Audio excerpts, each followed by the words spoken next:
Hello Street Fighter fans, so I just picked up for Free Comic Book Day essentially Street Fighter issue 0 out of a 4-part prelude comic that is basically a bunch of lore drops leading up to the Street Fighter 6 release on June. We're just a little under a month away now, so these issues are going to be releasing weekly leading up into the actual release of the video game on all consoles essentially. So basically what we get out of here is not too much in the way of the first part of the story, but the second part does have a lot of meat on the bone. So, what better way to kickstart this issue with Juri herself versus Kimberly? We've seen them paired together already in a trailer where we see them going back and forth, and it looks like they're going to be sort of having a rivalry with each other.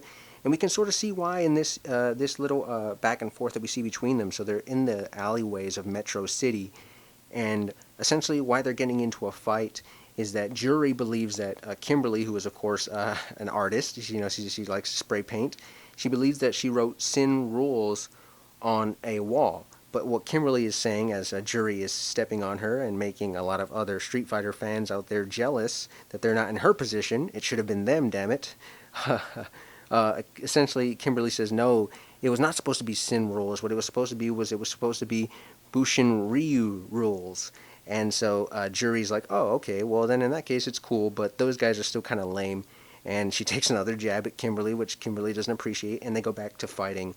And that's all we get from those two. So the real meat on the bones for this issue, like I said, is all taking place with Luke. And as you can see him right there, he's basically find out, they're calling him Chief Luke.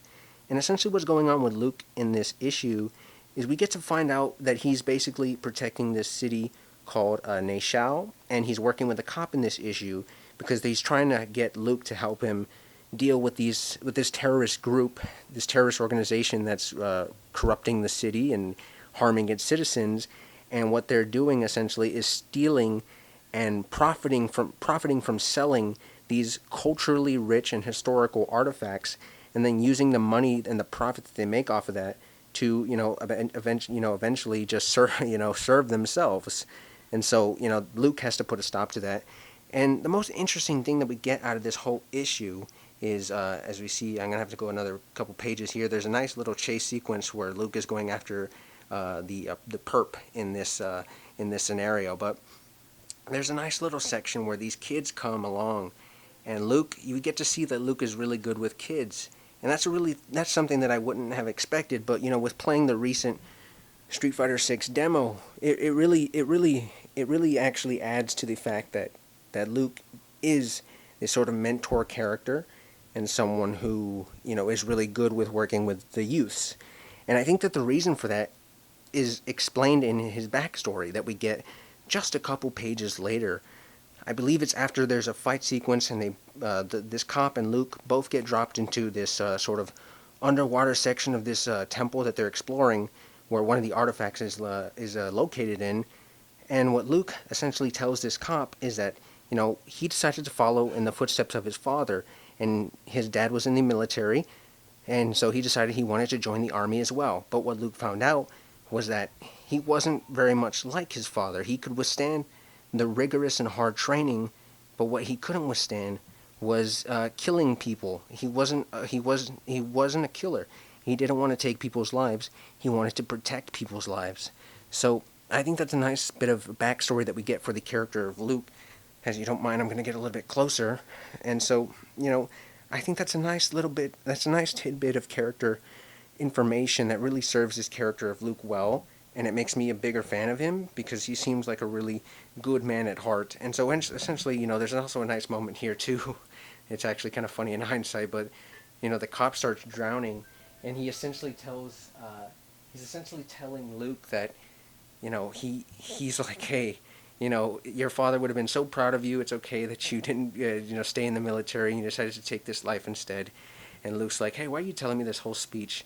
In classic Capcom form, he's like, I'm sorry I didn't let you give your whole speech. I'm sorry I saved your life, but it's okay. We're going to do this together. And essentially, they decide, okay, now that this temple is flooded, we have time to call for backup.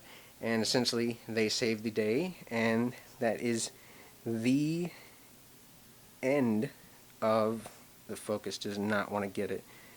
Oh my goodness, the focus does not want to comply with me.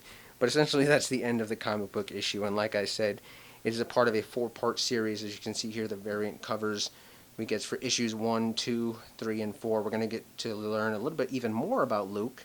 We're also going to get to see some Ken here in a couple of issues. And you also see Chun-Li in the top right. So, this was a nice little read. It was a very interesting read. Got to learn some new things about Luke, which I appreciated, and I think is the overall goal of this Prelude comic book series. So, yeah, any Street Fighter fans who enjoyed this video, please give it a like and consider subscribing to the channel because I would love to have you along for the ride. But until next time, this has been Millennium Movies, and I will see you all very soon.